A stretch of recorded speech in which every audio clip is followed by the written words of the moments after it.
Wow. Our people are taught to use a golden rule to measure everything about the way you would like things. Make sure that the customer is going to be happy with what they're buying. So we still have that same principle, same philosophy. Big committee to make changes.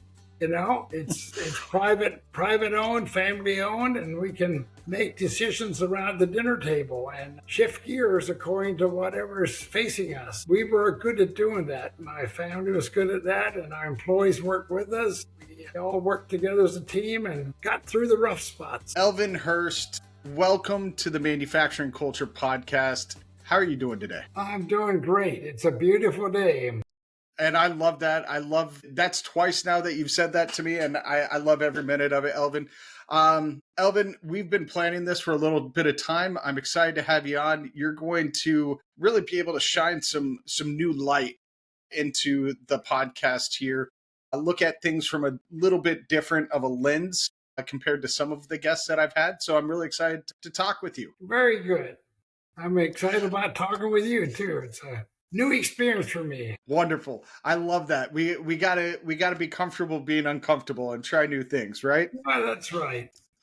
All right. So Elvin, my first question is an icebreaker. If your life were a movie, what genre of a movie would it be? It would be an exciting movie, an adventurous, and a great opportunity.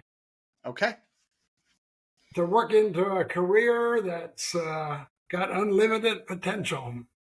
I love it. Yeah. I love it. Is there an actor that would play you?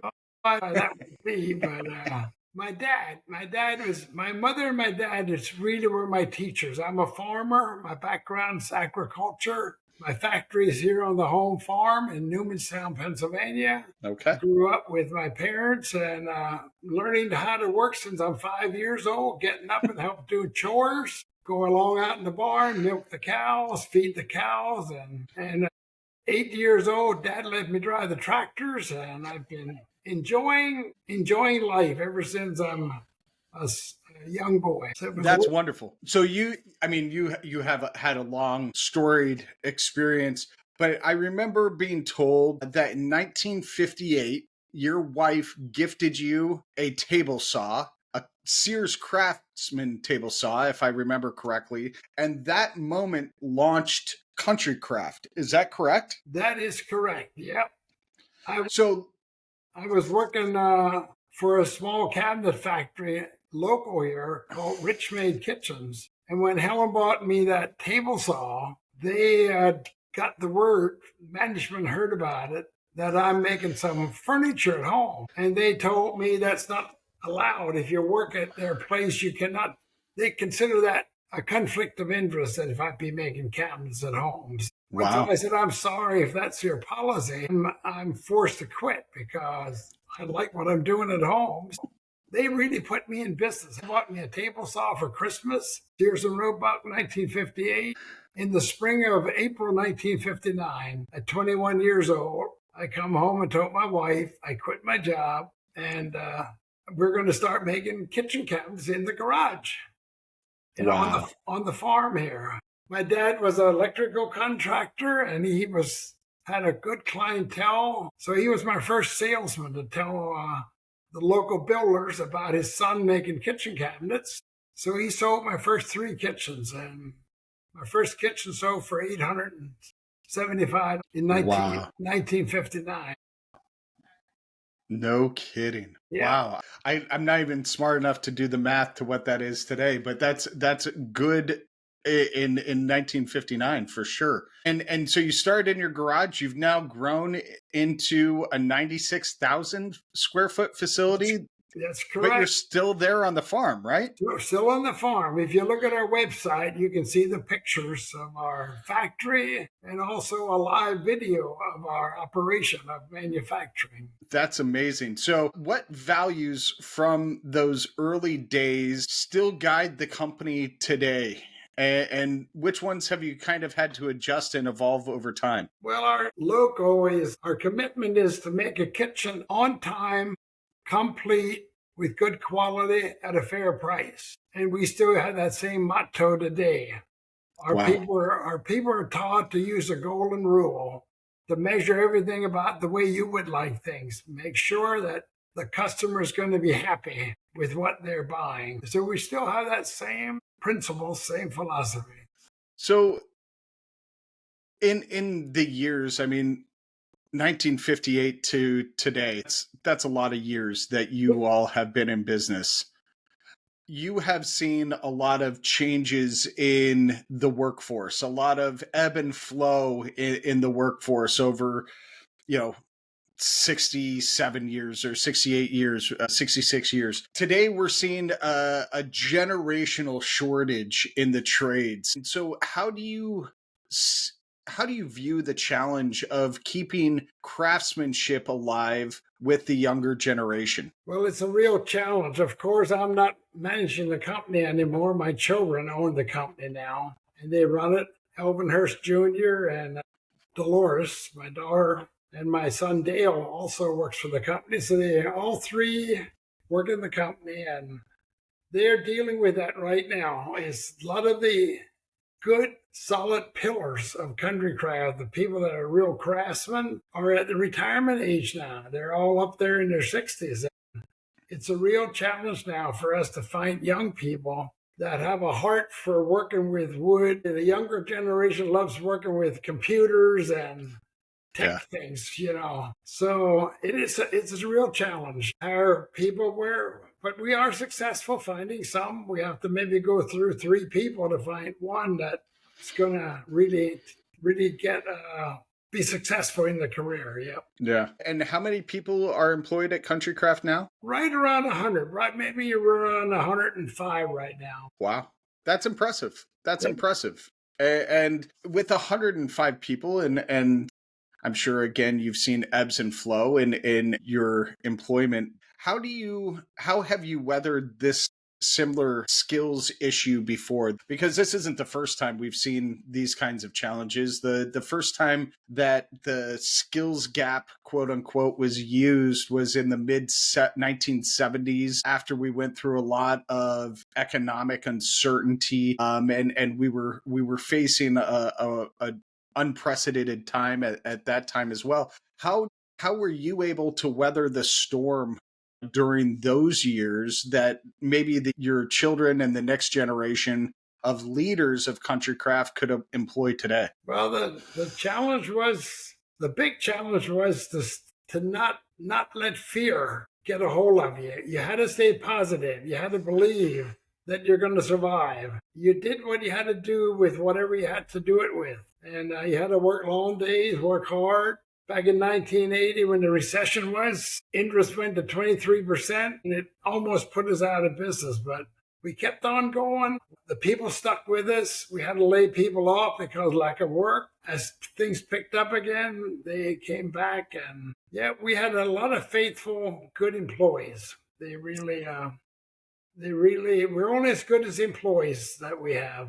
We have a great team. It's a team effort. Yeah, absolutely. And so you're one of and I don't know the specific amount, but a lot of the industry in cabinet making, as I did a little bit of research for this, has consolidated under larger corporations, while Country Craft has stayed family owned and maintained its independence since you founded it. What are some of the advantages that you have in maintaining that family owned setup, that framework? Well, the advantage is that our children all grew up in this business from little up. And when you have to shift gears, you don't have to have a big committee to make changes. You know, it's private owned, family owned, and we can make decisions around the dinner table and shift gears according to whatever's facing us. We were good at doing that. My family was good at that, and our employees worked with us. We all worked together as a team and got through the rough spots. Yeah. Did you ever question whether you were on the right path owning Country Craft? Thank God I never had fear. I never started the company with fear. I trusted God. I trusted my family. I trusted my employees, my suppliers. I had good customers. No, I never had a fear or wondered. why am I doing this? It's just sort of a natural thing that developed. It was never planned. I didn't plan to go in the kitchen business. It started with a very, very, being a farmer background, but I always liked woodwork. But Yeah. after I started, it just took one step at a time, one day at a time, and that's what we're doing today. Yet we deal with whatever we have to, whatever confronts us each day. That's what we. That's such a great mindset, Yeah. Elvin. It's such a great mindset. In a world that technology has promised so much efficiency, but yet cabinetry is still very deeply human work. Where have you all at Country Craft embraced new tools and new technology, and where do you not and keep that human interaction or human craftsmanship alive on the floor? Well, yeah, my children were very innovative in getting new equipment as it came up. It came available. They got the new computerized panel saws and CNC routers, and they put in 1990. My oldest son Dale was very much involved in engineering and put a tow line in for a paint room. So we have updated equipment, but it's still very much hands-on. It's craftsmanship that you've got to, like you said, it's very physical and hands-on, even though you have automated equipment, but that automated equipment got to be still done with hands-on. Yeah, absolutely. We have a very modern shop for considering it's 100% custom. You still have to do a lot of handwork. Yep. Yeah, I think I need to make a trip out and see this place. It sounds amazing. I don't know if you We'd I don't love know to, if you'd ever get rid of me. we'd love to have you come to visit. All right. Well, we'll have to set that up. It sounds like a pretty magical place. It's one thing I enjoy is giving tours of the factory, and we can put you up for a night or two and have dinner together and just enjoy time together. We're out here on a farm. We have a 80-acre farm here, horses on the farm, and we raise wheat and soybeans and corn. Wow. So it's a working farm and a cabinetry Yeah, company. I rent the farm out to a neighbor. Okay. We don't have any cattle anymore. Grew up as a dairy farm, and then we went from there to beef cattle. And then the saddest thing that ever happened in my life in 1980, our third child, our son Jerry, he was our farmer. He unfortunately was killed in a car accident. So that ended our farming career, 1980. So my farm is now operated by a neighbor that does the farm work. Sorry to hear that. Yeah. Cannot be easy to lose a child. That was the saddest part of our journey of life. What is one of your favorite memories or moments that you've had in this storied career? Well, the favorite story is, I think it's right when I started, the way people came together and supported my idea of going in the kitchen business, especially my wife, which has been my partner and still is with me for 68 years. So I've been blessed with a beautiful wife and an equal partner that took care of the finances and the office work and raising 4 children.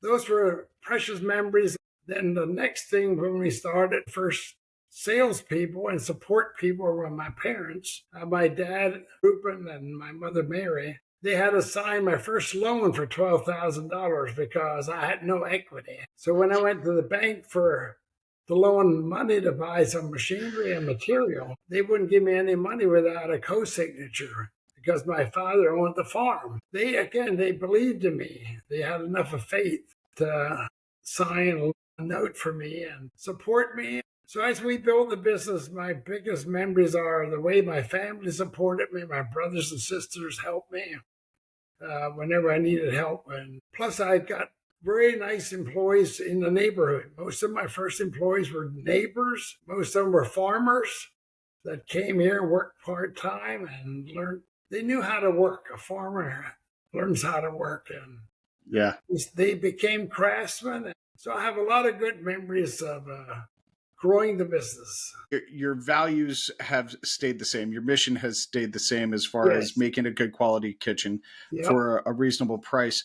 But the humans that have come into your facility have changed. They're not the same people. People are not the same as they were in 1959. How have you had to adjust your expectations, or did you adjust your expectations of people?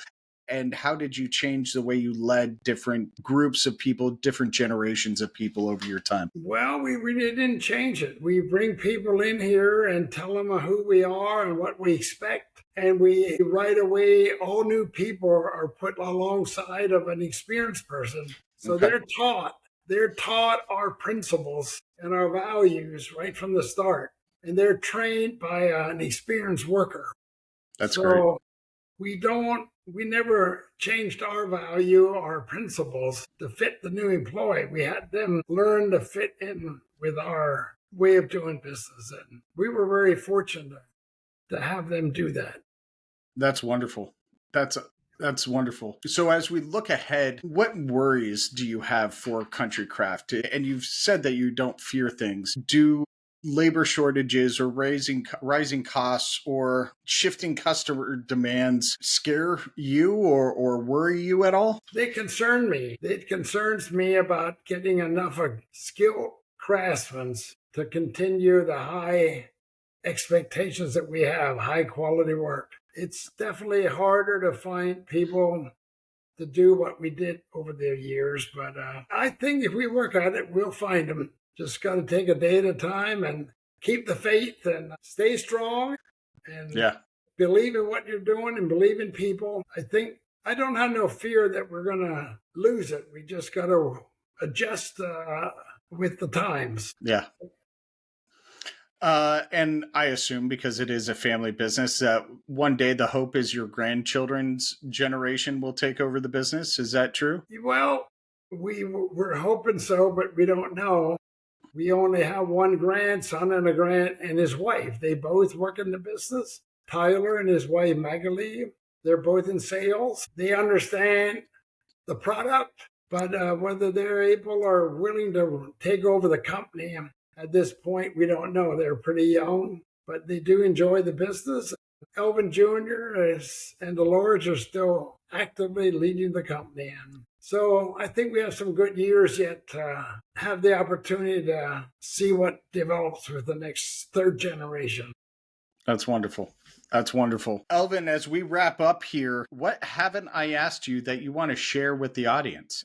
Have I left anything out? No, I just want to share with the audience that this is a wonderful opportunity to have family businesses, to work together. Always enjoy working with our competition, working with suppliers, and have good customer relationship ongoing. We have a network of like 60 dealers from Maine to Florida. So we have a nice operation that we were blessed with. So we just thank God for everything we have, because God's the creator of everything we have. We're just the stewards trying to keep things together. Absolutely. Absolutely. Well, Elvin, I really appreciate this conversation. You're so filled with stories. I am gonna have to make a trip out there and come see you. I will definitely take you up on that. Thank you for being my guest today. You're welcome. Thank you for the opportunity. God bless you.